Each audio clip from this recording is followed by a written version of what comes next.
Transformação. Eu aqui, o Matheus, falando sobre desenvolvimento de pessoas e autoconhecimento. Isso aí, então, Aretuza, a gente tem ouvido falar muito sobre crenças limitantes. Queria que você explicasse um pouco pro pessoal de casa o que é isso, como funciona isso na vida da pessoa, em toda a sua vivência pessoal, desde criança até a fase adulta, como que isso se manifesta na vida da pessoa. Muito interessante sua pergunta, Matheus. As crenças limitantes, elas parece que a gente tem uma corrente que amarra a nossa vida em todas as áreas. Exemplo, mulheres, isso que eu trabalho muito com mulheres, acontece muito isso.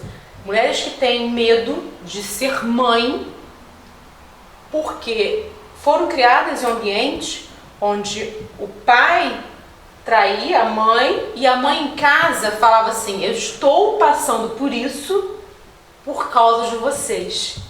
Então as crianças, né, adolescentes, crescem entendendo que eles são um problema. Aí eu já tive mulheres com esse caso, que tem medo de ser mãe, de se entregar numa relação, porque elas entendem que ser mãe, é a forma do homem prendê-las e trair, e a mulher não conseguir sair daquela relação, porque é por causa dos filhos. Isso é uma crença limitante. A gente trabalha muito em relação a isso. Tem muita relação com o trauma também. Com trauma, a crença limitante é um trauma. Assim como existem as crenças que potencializam, tem as crenças que nos amarram. Outra crença, bullying. Quem sofre bullying na escola, eu, por exemplo, vou falar com base agora na minha vida, eu sempre fui uma criança gordinha, e na escola ninguém queria me colocar em time nenhum porque eu atrapalharia por conta do meu peso, eu era a desengonçada, o patinho feio da história. E eu cresci, eu fui descobrir isso agora, gente, na minha busca de autoconhecimento, com um sentimento de inferioridade e de incapacidade de coisas, até de me colocar, isso mexe muito com o nosso emocional, porque eu sofri com a minha infância. Sim. Às vezes uma timidez que a criança tem, na fase adulta continua tendo por conta... Outra crença de falta de merecimento. A gente acha que a gente é tão pequeno, às vezes a gente não se vê conforme o outro vê a gente. Isso é o quê? Tem que trabalhar a autoestima. A autoestima é um exercício diário. Não adianta eu virar para o Matheus e falar: Matheus, você é lindo. Se ele não se sentir lindo, não vai adiantar nada. Então, é ele com ele. É ele que tem que se sentir poderoso, né? Ou profissional, lindo, enfim, em todas as áreas da vida. É ele que tem que se sentir. Não adianta eu falar. Isso acontece muito. Você falando, eu já identifiquei. Às vezes as pessoas falam uma coisa: porque você faz isso muito bem, tal. Falei, bobeira, tem fulano que faz melhor. A gente não reconhece. É a gente que tem que se reconhecer. E não esperar que o outro reconheça, porque o que o outro vê da gente, pra gente não tem tanta relevância. Pode ter por um momento. Mas se a gente não se sentir dessa forma, a gente não vai se potencializar. Tudo pautado em conhece a ti mesmo. Vamos voltar no Sócrates, vamos filosofar um pouco. Conhece a ti mesmo. Então, você vem fazendo esse trabalho você desenvolve em vários municípios, só no estado do Rio ou tem outros estados também? Tenho feito muito curso em São Paulo, estou assim com projetos para lançar cursos online também, que é muito interessante. Hoje a tecnologia está aí para isso. Exatamente, a intenção é sempre essa, expandir cada vez mais. E já teve algum caso, tanto nos cursos que você faz de coach ou nas suas apresentações ali, de alguém se manifestar falando alguma coisa que aconteceu com ela e que por conta disso ela viu a vida de uma outra forma? Já sim. Já peguei pessoas, inclusive numa palestra que eu fiz sobre empreendedorismo, e que estavam muito infelizes na vida profissional porque não conseguiam realizar os sonhos ali dentro da situação financeira que tinham. Aí que entra a questão, né? E se você começasse a perceber, se questionar que tudo é possível?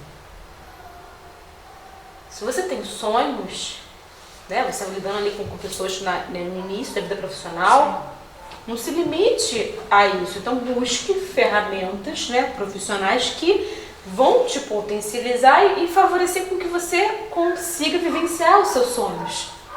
Porque isso gera muita angústia. Uma coisa que é muito bacana também, que eu sempre falo, Matheus, porque as pessoas têm a mania de se comparar muito com o outro. Sim. Isso gera uma angústia muito grande.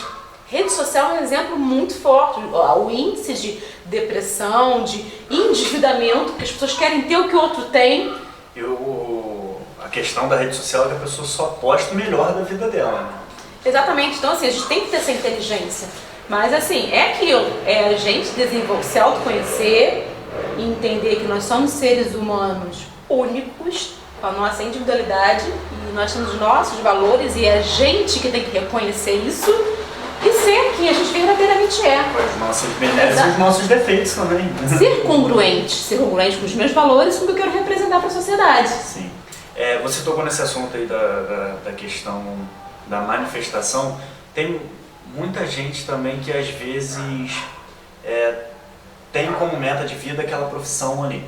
Vamos supor, o pai é médico, um exemplo.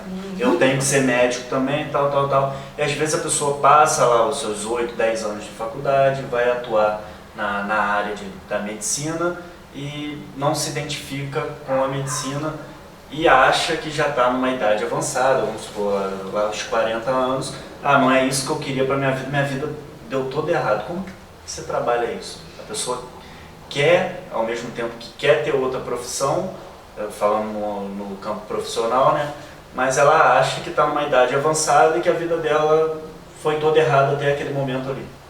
Eu penso que tudo colabora para a gente ser quem a gente é e que a vida ela continua. Enquanto a gente está vivo, se a gente fizer ou não fizer, vai passar do mesmo jeito. Então vamos fazer, vamos mudar aquilo que a gente falou no início do programa. Nunca é tarde para a gente se autoconhecer, se empoderar e se autodesenvolver. Eu vou falar agora até em relação ao meu exemplo de vida, que às vezes, através de algumas escolhas, a nossa vida, ela nos leva a gente se encontrar em algum momento. E tudo fica muito leve. Eu, por exemplo, eu fiz odontologia, né, porque na minha família todo mundo foi fazer odontologia. Eu queria muito fazer medicina, né, porque meu pai falava que eu tinha que ser doutora. E eu achava lindo andar de branco, bonitinho e tal. Só que eu acabei fazendo odontologia porque era mais próxima, eu não queria ficar distante da minha família. Só que a odontologia me levou para um caminho que é saúde pública, atenção básica, lidar com pessoas. E o que a gente faz na atenção básica? Você vê o ser humano na integralidade, não vê só a odontologia, né? Vou lá para arrancar o dente, não.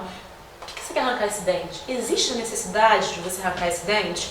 Eu trabalho na promoção, eu sou promotora da saúde, então assim, eu vou fazer de tudo para ele não arrancar aquele dente. É minha profissão, é ética. Então, através de tanta conversa com os pacientes, eu fui descobrindo a minha paixão por pessoas. Aí me levou para a gestão, que eu me descobri, sou apaixonada por gestão, né, trabalhar com equipe, essas coisas todas, e me trouxe a ser quem eu sou hoje. Eu uso o RH, o recurso humano, a gestão, para trabalhar com os meus pacientes também. Mas hoje eu trabalho muito com o desenvolvimento de recursos humanos. Essa é a minha missão. Então eu me encontrei no caminho. Você fez a odontologia, trabalha na sua área, mas também descobriu um outro lado da sua vida. Uma outra vertente, que é tudo muito leve, é missão de vida mesmo. Você faz com brilho nos olhos, faz com paixão, faz com amor. E muito bacana também em relação à profissão, Matheus, que às vezes nossos pais, né, ou a sociedade me põem, isso não dá dinheiro. Não escolher a profissão por dinheiro, escolher por amor, porque aquilo que você faz com amor, com paixão, você vai fazer bem, dinheiro e resultado. Eu tenho um exemplo pessoal que é meu. Assim, eu fiz direito, eu gosto da área, sempre gostei da área de direito, sempre gostei da parte legislativa, tudo isso é ligado ao meu ser. Só que eu sempre quis fazer história. Aí comecei as duas faculdades juntos, falei, vou fazer direito e história. A gente sabe que não dá para levar, porque são duas faculdades de muita leitura. Chegou um momento da minha vida que eu falei, eu vou me formar nisso daqui, vou fazer a prova da OAB e vou fazer história. Hoje eu estou fazendo história, à distância, pelo CDF e tal, mas é o que você falou. Em algum momento tudo faz sentido. Eu quero ser advogado, mas também quero ser professor de história, que é a minha paixão, é o que me dá prazer.